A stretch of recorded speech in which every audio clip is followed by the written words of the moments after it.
بسم الله الرحمن الرحيم، والصلاة والسلام على أشرف المرسلين سيدنا ونبينا محمد صلى الله عليه وسلم. كل سنة وانتم طيبين يا جماعة. النهاردة بقى إيه؟ خلصت السجاد وهنعمل النهاردة الستاير، وفي حفظتين لسه هعملهم. فالنهاردة اليوم جامد جامد جامد. فأنا قلت الصبح كده يلا يا تيسير نتنشط، لسه الدور مأذن أهو، قلت له يلا خلينا نبدأ اليوم من أوله. هو مش من أوله أوي، هو من نصه. اليوم من أوله ده يبقى من الصبح. بس قلت لها يلا بقى ايه نلحق قبل العصر ما يأذن وكده. شوف انا مش قايله لك اوضه التلفزيون. اه شكرا. المهم افصلي بقى وروحي اوضه التلفزيون عشان ده. المهم يا جماعه احنا هنخلي تيسير تنزل الستاير وستاير الشقه كلها، وشيلنا الفرش بتاع الصاله وهنغسله، وهوريكم اغسله ازاي. انا ما بغسلش الستاير زي اي حاجه ولا بغساله ولا بتاع. انا هوريكم دلوقتي انا بغسل الستاير ازاي عشان تنضف وتبقى منوره وجميله، لان الغسالات ما بتنضفش الستاير وبالذات الغسالات الاوتوماتيك. فانا هوريكم انا بغسله ازاي دلوقتي. فيلا نبدا. انا عبال ما اصلي الظهر، هصلي الظهر الاول وعبال ما تيسير تنزل لي الستاير. هنا بقى يا حبايبي كنت قعدت بقى في الارض، وتيسير جابت لي بصراحه ربنا الله يبارك لها. لا مؤاخذه يا جماعه. جابت لي الستاير بقى وفكيت الحديد في اللي فيها عشان خاطر ايه ما يضايقنيش كده وانا بغسل الستاير. الحديد طبعا اللي هو احنا بنعلقه في الحلقان وكده. فانا بصراحه ربنا انا ليا طريقه دماغي في حكايه الستاير دي. جربت الستاير غسلها في الغسالات الاوتوماتيك ما عجبتنيش. جبت الغساله العاديه من عند حماتي عشان انا مش عندي غساله عاديه. برضو الستاره مش بتلف حلو برضو ما بتنضفش. فانا بقى ايه بصراحه ربنا، فايه قلت احسن حل ان انا اغسلها على ايديا زي ما الناس زمان كانت عايشه. احنا ايه نرجع كده يعني ايه زي زمان ونعم. فبحط حبه مسحوق ولا حبه كلور على معجون. دي خلطه احنا بنجيبها من عند الصبانه، وبصراحه ربنا بتنضف الحاجه وبتخليها حلو. وبمسكها كلها بقى ايه امرشهم بقى كده مرش مرش كده. وطبعا ايه بتنضف على طول. فبمسك الاول اللي هما الفرش الترابيزات وكده والطبليه، بغسلهم على ايدي. ومؤاخذة يا جماعة ان انا مادة رجليا معلش، بس عشان رجليا بتنمل. فايه اعذروني بقى كده معلش. صلوا على النبي يا جماعة كده، وزيدوا النبي صلاة، ووحدوا الله وقولوا لا اله الا الله محمد رسول الله. انا بمسكهم على طول كده امرشهم كلهم وادعكهم.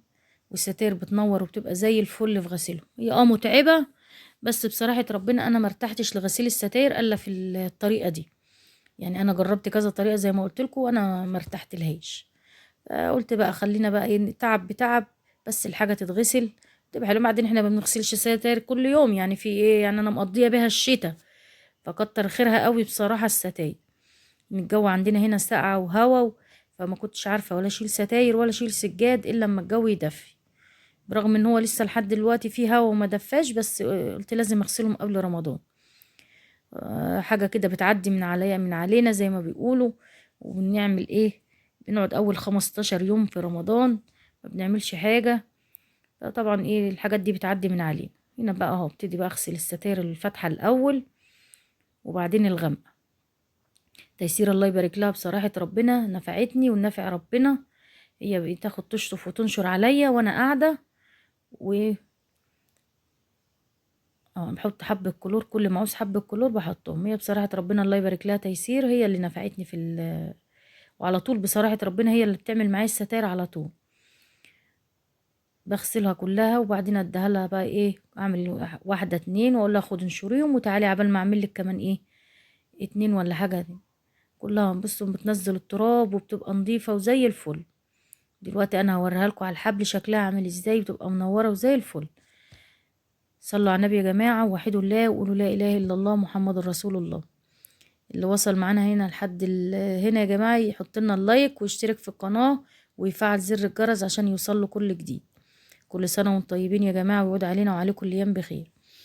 وكل سنة وكل أم طيبة. النهاردة عيد الأم. أنا بمنتج لكم الفيديو ده يا جماعة يعني العصر هيأذن هروح المقابر لوالدتي الله يرحمها ويسامحها. ربنا يرحم أمواتنا وأموات المسلمين جميعا. وكل سنة وكل أم طيبة. بعصرها بقى حتى والله هي بتضايقني في العصر، لكن لا بتصرف معاها. المهم انها تتغسل حلو. تيسير بتقول لي عصيرها، قلت لها لا هي طويله ورخمه وبتضايقني وكده في العصير، فاسحبها كده وبتنزل كل المية اللي فيها. بعملها كلها، بعمل الفواتح الاول وبعدين الغوامق. اهم حاجة عندي الستاير الفاتحة بصراحة هي اللي ايه تبقى مبهدلة. اي ستاره بتقولي، قلت لها بعمل الفاتح الاول. اي ستاره فيها بقعه فيها اي حاجه باخدها على ايديا كده. انتي حابه تعملي وتجربي الطريقه ديت مثلا ومش قادره، فانقعيهم بالليل زي في طشت زي دوت، في روانه، في بانيو لو عندك بانيو. انقعيهم من بالليل وبعد كده بحطيهم بقى في الغساله الاوتوماتيك. لو انت عندك الاوتوماتيك بتنضفها خلاص يعني. انا ما بحبش احطهم في الاوتوماتيك لاني بلاقيهم طالعين زي ما هما، بحس ان هما ما اتغسلوش اصلا.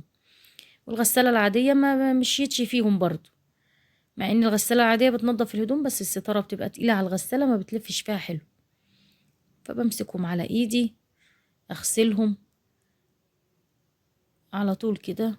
اي حاجة فيها تراب فيها بتاع بتك عليها على ايديا وبتنضفوا بقوا زي القشطة. اه اعمل لتيسير مثلا واحدة اتنين واقول لها خدوا انشريهم، تاخدهم تشطفهم وتنشرهم. اكون انا خلصت لها كمان واحدة او اتنين تاني.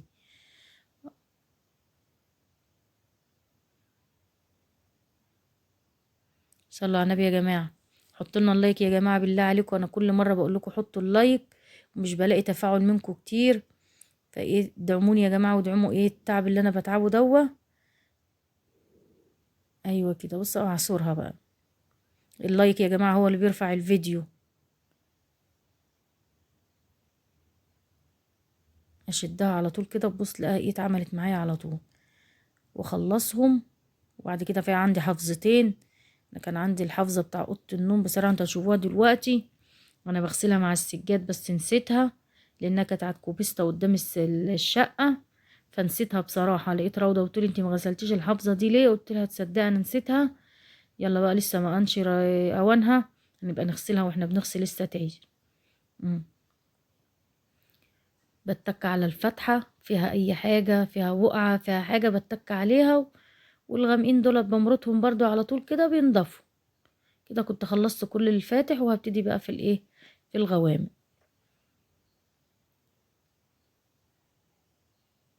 محدش يا جماعة بس يقول لي إيه اللي انت بتعمليه دوا ويعيب عليا. بس هي دي ايه طريقتي في غسيل السجاد. وده الحاجة الوحيدة اللي انا ارتحت لها في غسيل السجاد بصراحة. لا مؤاخذة الستاير يعني. معلش نسيت. الستاير ما ارتحتش في اي حاجة غير كده. هي الحاجة الوحيدة اللي ريحتني هي دي.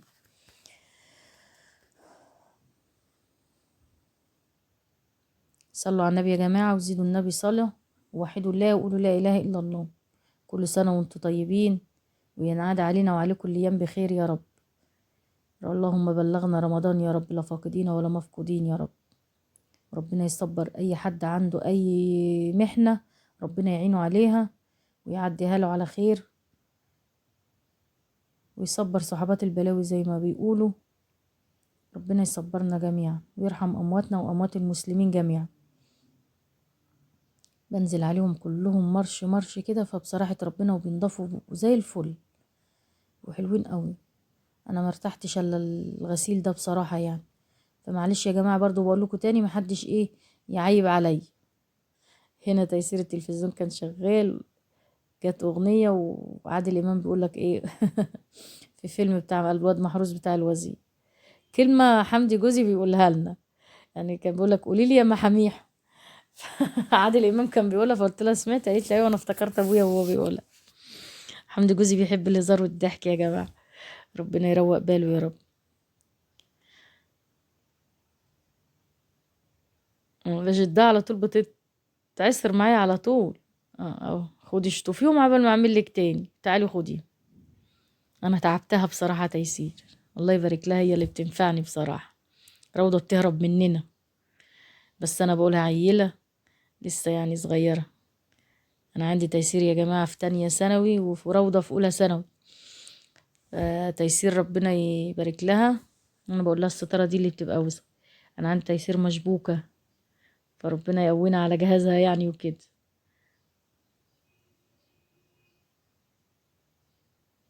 بدعك على ولا بدعك الحاجة على ايديا بتنضف على طول.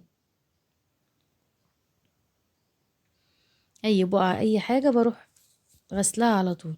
دي ستارة الحمام، انا حاطه الستاره ديت، هي كانت معايا عندي في الشقه التانية، كانت برضو الحمام والمطبخ منفصلين بدخل الباب لوحديهم، فدي كانت عليهم.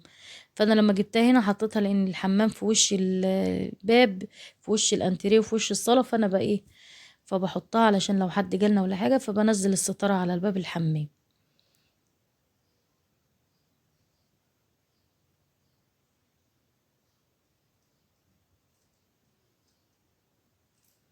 صلوا على النبي يا جماعه، وزيدوا النبي صلاه، وحدوا الله وقولوا لا اله الا الله محمد رسول الله. كده دي كانت اخر ستاره خلصتها. اعذروني يا جماعه على مدة رجلي، معلش حقكوا عليا، بس عشان والله رجليا بتنمل وانا قاعده، فبضطر ان انا افردها يعني. اه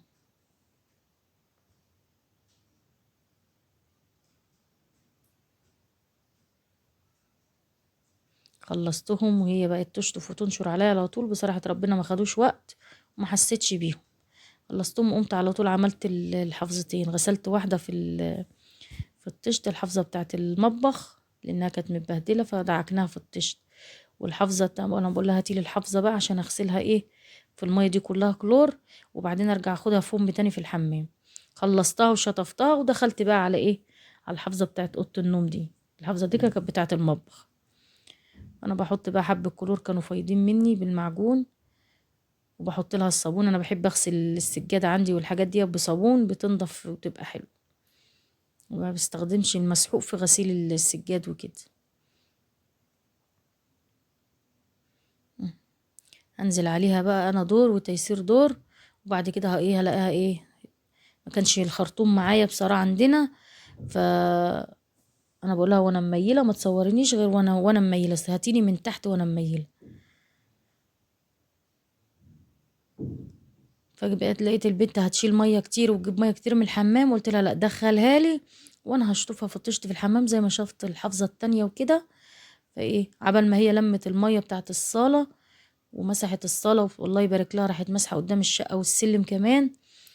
فايه كنت انا شطفتهم وغسلت الحمام ودعكت الحمام كده ونضفته، وخلصنا وفرشنا، وهتشوفوا دلوقتي معاكم كل حاجة، وهتشوفوا الستارة وهي منشورة هتشوفوها عاملة ازاي. بصراحة ربنا نضيفة وزي الفل.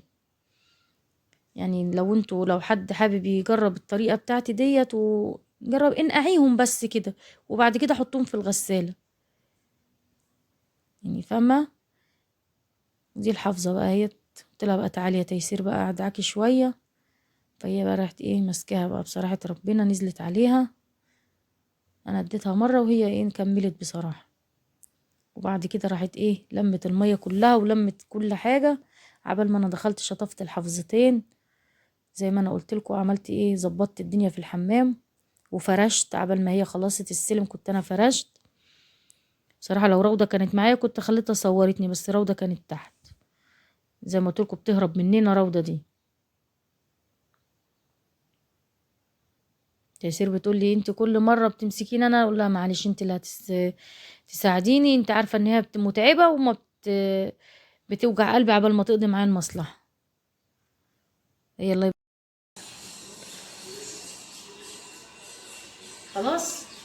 بص يا حبايبي بصوا، غسلنا الحفظتين وحطيناهم ايه ينشفوا يصفوا هنا، حطيتهم على الكرسي وتحتهم الطشت عشان يصفوا، وفرشنا هنا بقى اهو.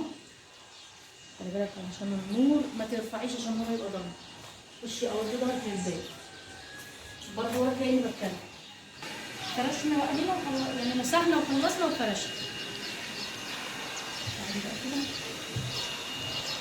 بقى الستاير اهي، ديت السجاده الكبيره لمينا السجاده التاني وحطينا الستاير اهي زي الفل.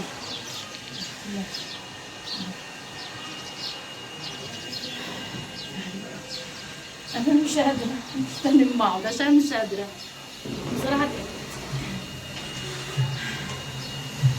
كل سنه وانتم طيبين، نرد علينا وعليكم الايام بخير. ما تنسوش اللايك والاشتراك في القناه وتفعلوا زر الجرس عشان يوصلكم كل جديد. وبكره ان شاء الله في فيديو تاني ان شاء الله، وكل يوم عندنا فيديو طول شهر رمضان هيبقى فيه كل يوم فيديو ان شاء الله. كل سنه وانتم طيبين، ويعود علينا وعليكم الايام بخير. ايه بتقول ايه؟ انا بقول لكم كل سنه وانتم طيبين ويعود علينا وعليكم الايام بخير. رمضان كريم. بص القطه بص القطه كل سنه وانتم طيبين يا جماعه. وبصراحه مش لاقي اي كلام اقوله غير ان كل سنه وانتم طيبين ويعود علينا وعليكم الايام بخير. استناكم الفيديو الجاي ان شاء الله.